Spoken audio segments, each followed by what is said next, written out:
Hola, muy buenas a todos. Antes que nada, quiero agradecer mucho a la invitación que me hizo la Conbioética para esta nueva serie de videoconferencias, sobre todo porque me invitan a reflexionar sobre un tema que, aunque de alguna manera aparece en escenarios clínicos muy específicos, revela cuestiones fundamentales sobre nuestra comprensión de lo que es la persona, la medicina, la responsabilidad moral que tenemos con nuestros pacientes.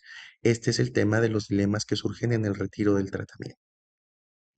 Hay que admitir que vivimos en una época en la que la capacidad técnica de la medicina ha crecido de manera gigante, extraordinaria.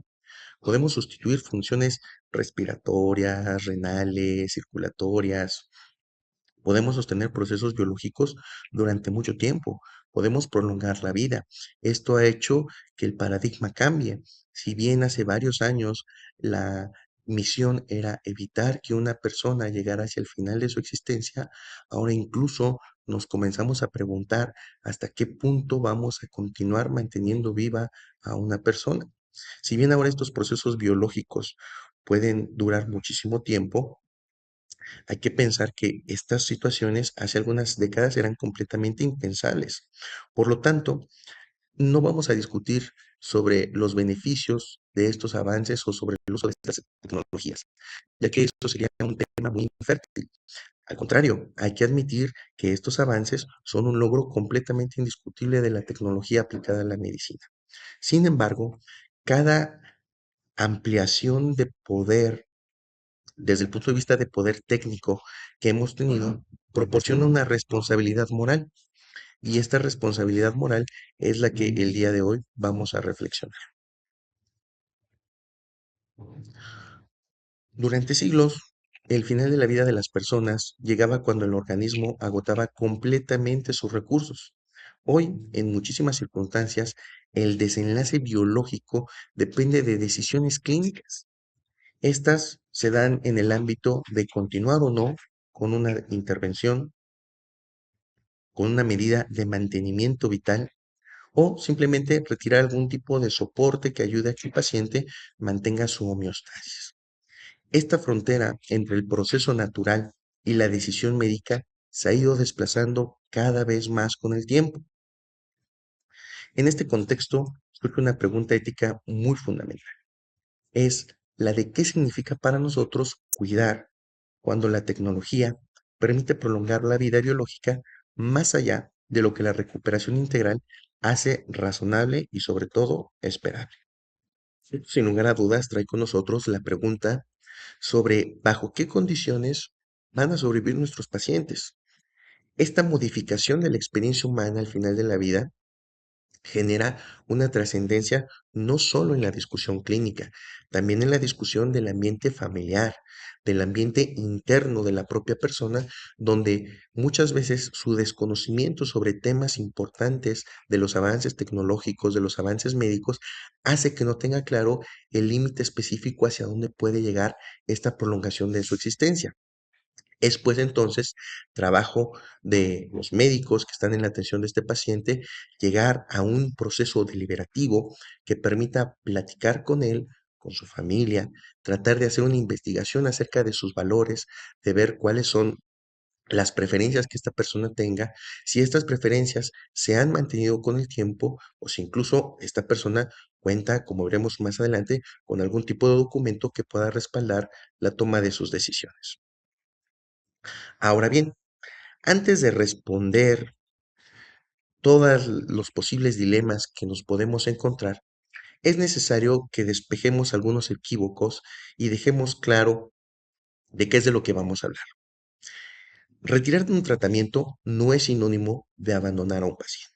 Eso hay que dejarlo muy claro. Tampoco equivale a provocar intencionalmente el final de la vida de una persona.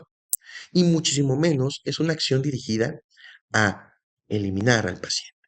No, es simplemente la decisión de interrumpir una medida terapéutica cuando ésta, tras un análisis prudente, se concluye que ya no cumple el objetivo primordial con el cual fue instaurada, es decir, el efecto terapéutico que está teniendo nuestro paciente ya no es proporcional. Lo que está en juego no es simplemente el acto técnico que nosotros compartimos con el paciente dentro de nuestro acto médico, ¿no? Sino que también hay una completa interrelación del bien que el paciente percibe en una situación concreta. El paciente siempre va y busca con nosotros un cierto tipo de ayuda, tiene con nosotros una esperanza, cree positiva y firmemente que el médico va a trabajar para el bien de él mismo. Pero sin embargo, esta puede llegar a ser una suposición, donde el paciente supone que el médico conoce, sabe o de alguna manera se va a dirigir hacia lo que son los mejores intereses para él, pero muchas veces no se preocupa por compartir estos detalles con sus médicos. Por lo tanto, hay una distinción entre la intención y la consecuencia. Y justamente cuando hablamos del retiro del tratamiento, hacer esta distinción entre la intención y la consecuencia es un tema central. Una cosa es dejar que una enfermedad siga su curso cuando la intervención se ha vuelto completamente desproporcionada, no ofrece ningún fin terapéutico al paciente, mientras que otra muy distinta es actuar con la finalidad de causar que el final de la vida del paciente sea inminente. Sin que nosotros hagamos esta distinción, el debate pues se va a convertir en algo muy confuso y polarizado. Pero incluso, aunque nosotros dejemos completamente claro este concepto, esto no evita que el dilema desaparezca. De hecho, el dilema persiste, porque el problema no es meramente semántico, no es de una falta de entendimiento de un concepto al momento en que el médico interactúa con el paciente sobre decisiones al final de la vida. Es más un tema de un dilema antropológico y moral. Una de las preguntas principales es, ¿qué entendemos por el bien del paciente? ¿El paciente sabe que yo persigo beneficiarlo en todo momento? ¿El paciente busca beneficiarse? También habría que preguntarnos si siempre la prolongación de la vida es algo temporal, es decir, que las medidas que nosotros estemos ocupando en el paciente permitan prolongar su vida de manera temporal o realmente se tratan de un método terapéutico que le va a ofrecer un incremento en la calidad de vida, una mejora de su estado de salud y que puede mantenerlo con vida incluso después de que yo lo dé de alta. También preguntarnos justamente sobre la calidad de vida. ¿Qué es la calidad de vida según los estándares funcionales? Usualmente los médicos, cuando hablamos sobre la vida de un paciente, pensamos en las constantes vitales, que mantenga la homeostasis, el equilibrio bioquímico en su cuerpo, que mantenga unas funciones con promedio estándar, entre otras cosas. Con esto no quiero decir que el médico cosifique al paciente como una mera máquina fisiológica que tiene que reparar. Me refiero a que cuando nosotros estamos viendo si un paciente se va conduciendo a través de la historia natural de una enfermedad, nos fijamos en estos conceptos que a los cuales fuimos entrenados para ver y para percibir y que de alguna manera nos están dando una idea de cómo está el paciente. Pero esto no necesariamente hace match con lo que el paciente entiende que es su calidad de vida. Ahora, muy bien, tenemos que preguntarnos si la medida terapéutica que estamos utilizando está generando en el paciente alivio, pero ¿alivio de qué? ¿Alivio del dolor? ¿Alivio del sufrimiento? Hay que entender la diferencia fundamental que existe entre el dolor y el sufrimiento, porque mientras el dolor yo lo puedo medir físicamente, le puedo preguntar al paciente qué le duele. El dolor siempre va a ser algo que va a estar asociado a una interpretación de nuestra corteza cerebral sobre algún malestar que está pasando en nuestro cuerpo. Pero también nuestro mismo sistema nervioso interpreta un malestar, pero como sufrimiento. Hay algo que nos incomoda, que no nos hace sentir bien, que no nos hace sentir plenos.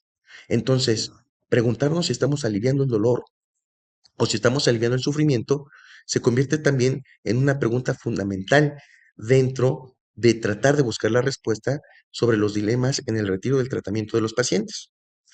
También debemos de preguntarnos si estamos respetando la voluntad previamente expresada del paciente. Como comentaba, hay pacientes que cuentan con documentos de voluntad anticipada que les permiten expresarnos cuáles son sus intereses sobre su tratamiento en el futuro. Y si no se cuenta con este documento, pues también habría que ver qué sabemos acerca de los intereses del paciente que estamos tratando enfrente de nosotros. Algo que a veces no se nos enseña o que damos por visto o creemos que entendemos que es el concepto de dignidad de la persona humana. Si bien con esta imagen quiero señalar el hecho de la importancia de que los médicos seamos instruidos cada vez más sobre la importancia de entender, de estudiar, de que sea parte del parámetro transversal y fundamental de los programas de estudio, el entender qué es la dignidad de la persona humana. ¿Por qué? Porque, bueno, responder a todas estas preguntas dilemáticas exige una reflexión sobre la dignidad. Esta dignidad de la persona humana no es un atributo que aumente o disminuya según su funcionalidad. Es decir, no depende de que si un paciente tiene o no o conserva sus funciones cognitivas. Por lo tanto, también no depende del grado o del nivel de conciencia o de la autonomía que puede ejercer un paciente. Si un paciente es completamente dependiente, pues esto no le resta o le quita dignidad. La dignidad depende del simple hecho de ser humano. Tampoco puedo ver o tratar de medir si la dignidad depende de la capacidad productiva de una persona o de su capacidad relacional. Es decir, supongamos una persona en estado vegetativo persistente, no se relaciona con su medio. Esto no quita o disminuye su dignidad. Entonces, no podríamos, de alguna manera, graduar la dignidad de una persona. En un sentido estricto, nos referimos a un valor inherente al hecho de ser persona. Este reconocimiento tiene consecuencias profundas dentro de estos dilemas propiamente sobre el retiro del tratamiento. ¿Por qué? Porque significa que incluso en condiciones de dependencia extrema, de vulnerabilidad, de pérdida de las capacidades que medimos usualmente en medicina, la persona siempre va a conservar un valor que no puede reducirse a cálculos de utilidad, que no puede reducirse a cálculos de esperanza de vida. Ahora bien, afirmar que solo por el simple hecho de que la vida posee un valor intrínseco no significa que toda intervención médica sea obligatoria bajo cualquier circunstancia. Si bien debemos de defender y luchar por el bienestar de esta vida, eso no hace que exista una razón moral por la cual, bajo toda circunstancia, debamos nosotros de hacer lo que tope hacia el límite para mantener esta vida entre nosotros. La vida es un bien preciado, el más preciado, y es el bien básico que hace que todos nosotros estemos acá, que me permite ahorita comunicarme con ustedes. Pero la medicina, el ejercicio de la medicina, la práctica de la medicina, no está moralmente obligada a utilizar todo medio, específicamente medios desproporcionados o de alguna manera medios extraordinarios, cuando estos justamente ya no contribuyen de una manera razonable al bien integral de nuestro paciente. Aquí es donde emerge una tensión muy delicada.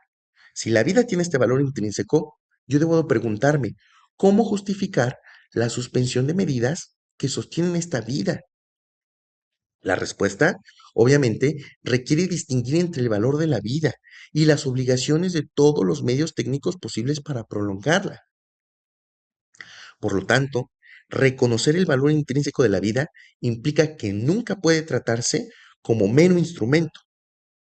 Es un fin en sí mismo, como ya lo decía Kant, pero esto también quiere decir que no implica prolongarla mediante cualquier medio, independientemente de su carga, de su invasividad, de su futilidad clínica. Yo debo de respetar esta dignidad y dentro de este respeto de la dignidad de la persona humana, también entra el reconocimiento del límite de hasta dónde puedo ayudar. Entonces, este concepto que ya mencioné varias veces de proporcionalidad se convierte en una categoría de análisis central para la bioética. Esta proporcionalidad significa examinar si el medio empleado mantiene coherencia con el fin de la medicina en un caso concreto. Es decir, debe ser algo completamente individualizado.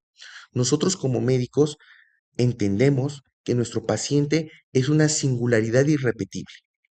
Entonces, tengo que atenderlo de una manera completamente abocada hacia esta persona y su situación clínica específica. Entonces, si yo calculo que hay algún tipo de futilidad en el tratamiento, pues no estoy siendo proporcional, pero no debo de hacer cálculos desde el punto de vista utilitario, que es un punto de vista muy frío, es un juicio meramente prudencial que integra datos clínicos, contexto personal, horizonte relacional, y a partir de eso ve si el paciente puede ser útil o puede mantener estas características que harían que lo consideráramos una persona útil o con un valor agregado a la sociedad. Entonces, esto es algo que no es benéfico para ninguno. Sin embargo, hay que reconocer que en los sistemas sanitarios contemporáneos aparece una presión adicional, la escasez de recursos. Nosotros debemos de entender que en esta intención de tratar de ser justos al momento de distribuir los recursos sanitarios con los que contamos, debemos de entender que los recursos son finitos. Los hospitales operan bajo presupuestos limitados. No hay suficiente cantidad para atender todos los problemas en todas las situaciones bajo cualquier circunstancia. Incluso un hospital con el mejor equipamiento instrumentado y de personas puede de que no esté preparado para situaciones que no están calculadas. Esto ya incluso lo vivimos en la pandemia de la COVID-19. Entonces, yo tengo que entender que, por ejemplo, las unidades de terapia intensiva, las unidades de cuidados intensivos, tienen camas finitas, ventiladores finitos. Entonces, la tecnología es un bien que yo debo de aprender a distribuir. Además, hay que agregar que la tecnología también es costosa y esas realidades no podemos ignorarlas. No podemos simplemente estar tomando decisiones pensando que nada de esto va a afectar. Por lo tanto, el riesgo surge cuando la lógica de la eficiencia comienza a infiltrarse silenciosamente en las decisiones que deberíamos fundamentalmente y de manera primordial centrar en el bien del paciente. Si el retiro del tratamiento empieza a justificarse de manera predominante por los criterios de optimización de recursos, la ética clínica se va a deslizar hacia un paradigma completamente utilitarista. Por lo tanto, es imprescindible que siempre recordemos que el utilitarismo sanitario tiende a priorizar la maximización de el beneficio que me da el recurso. Desde esta perspectiva, prolongar la vida de un paciente con bajo pronóstico de sobrevida, por ejemplo, podría considerarse menos eficiente que destinar recurso a otro tipo de paciente con mayor expectativa de recuperación, por ejemplo. Aunque este razonamiento puede parecer pragmático y puede parecer lógico y también muy útil para que nosotros tomemos decisiones, sin duda alguna no podemos rechazar la idea de que introduce una jerarquización implícita del valor de la vida de la persona. Según estos criterios de productividad o probabilidad de éxito al momento de implementar tecnología asociada al bienestar, asociada a la salud de una persona.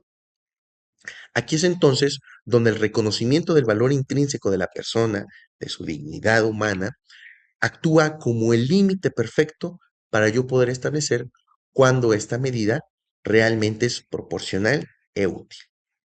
La eficiencia es un criterio completamente legítimo desde el punto de vista administrativo, pero no puede convertirse en el criterio primario de la toma de decisiones sobre la continuidad del tratamiento en un caso concreto.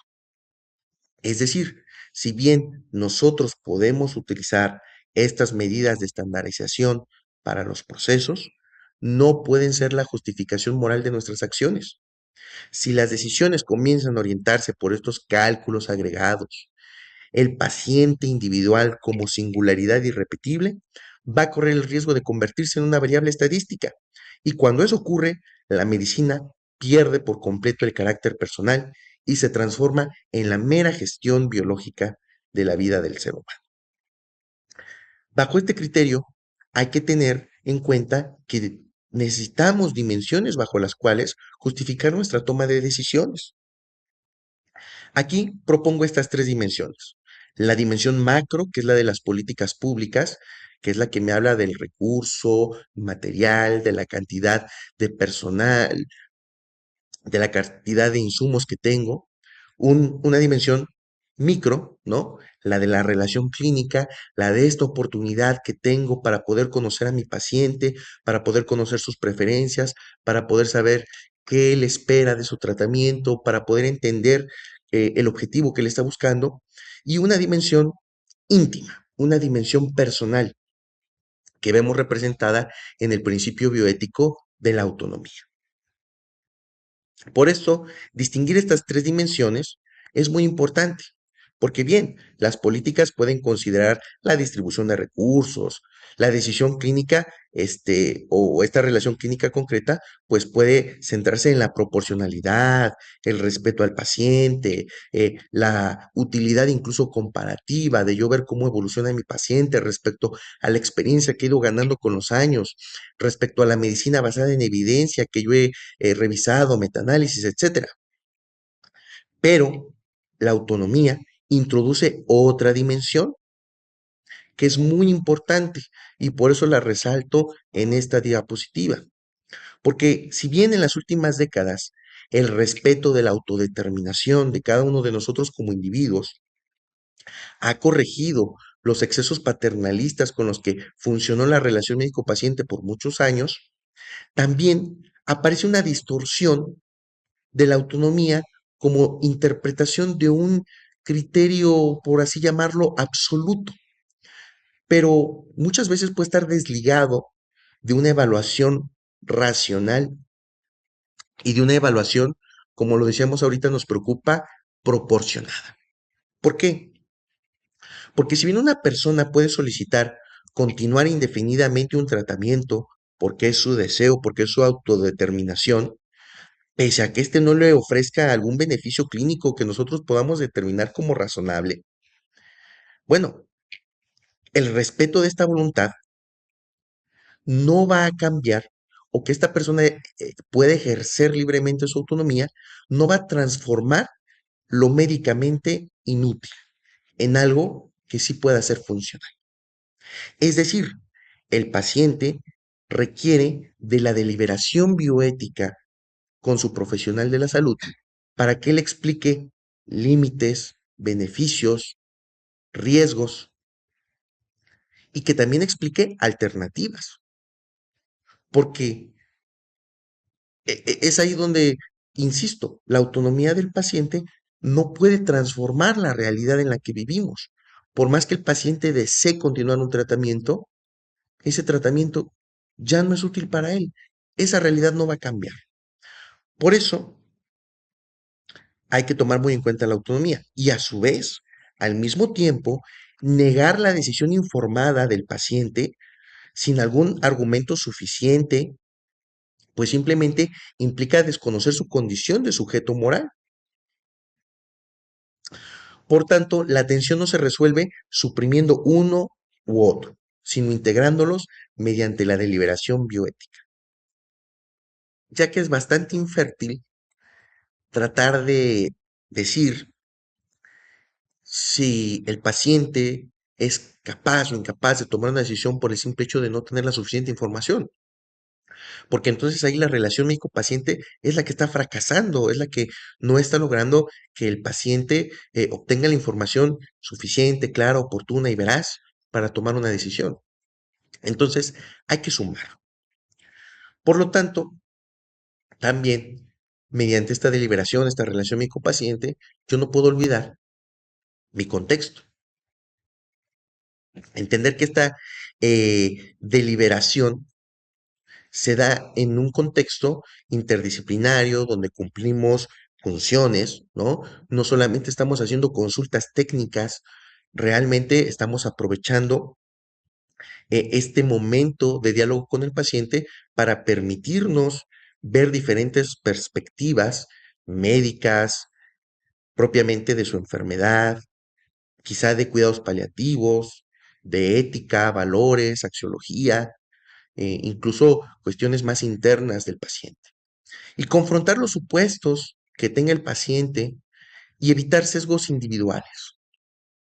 Por lo cual también es importante una comunicación basada en la interdisciplina. Pero bueno, también en nuestro contexto mexicano tenemos un marco normativo, la Ley General de Salud, se reconoce el derecho del paciente de, eh, de su autodeterminación. También tenemos una normativa que regula la voluntad anticipada en diversas entidades y que también establece obligaciones del registro en el expediente clínico para que se sepa qué es lo que desea un paciente. Si bien estas disposiciones crean condiciones formales para integrar la ética y la práctica, pues no son garante de que vayan a llevar a cabo.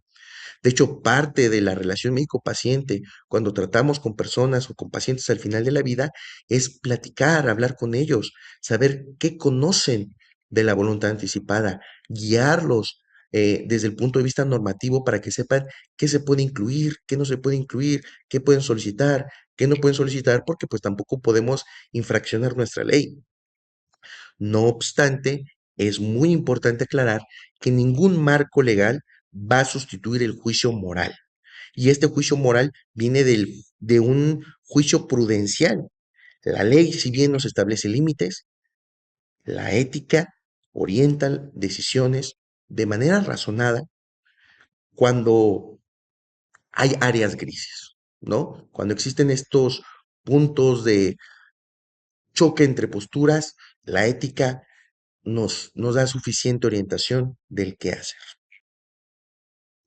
Ahora bien, una pregunta fundamental que quiero compartir hacia el final de esta conversación con ustedes es qué significa cuidar cuando ya no es posible curar.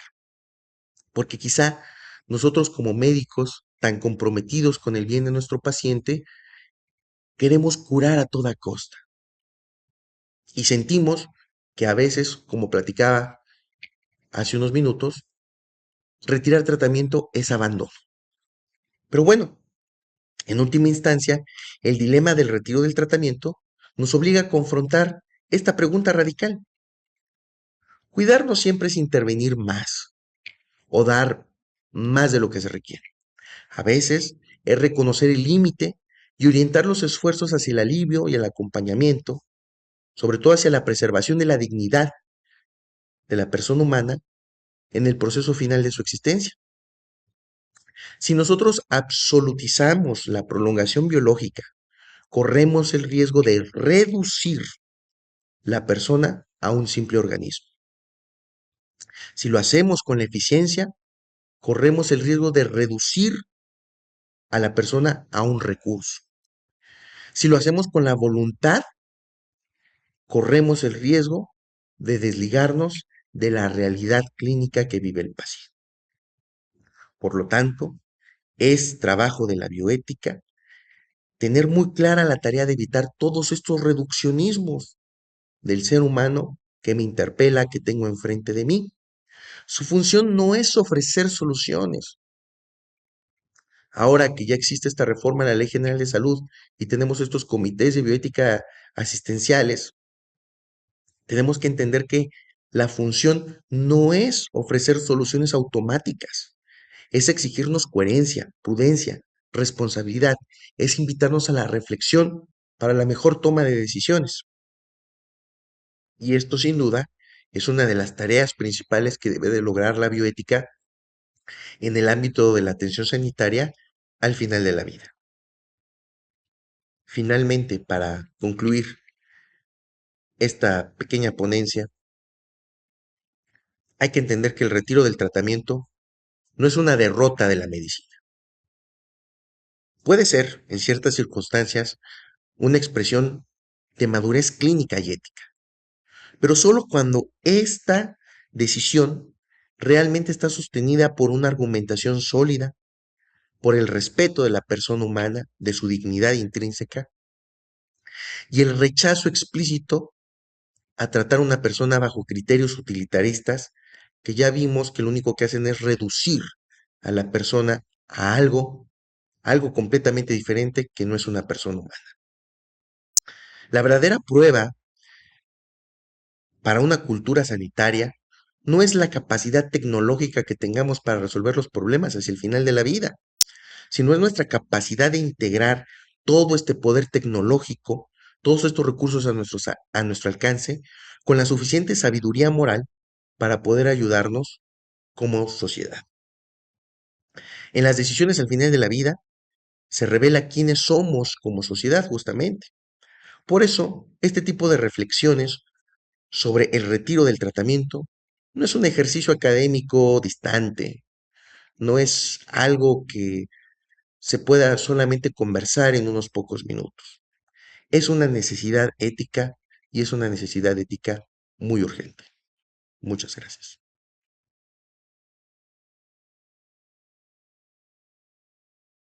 Gobierno de México.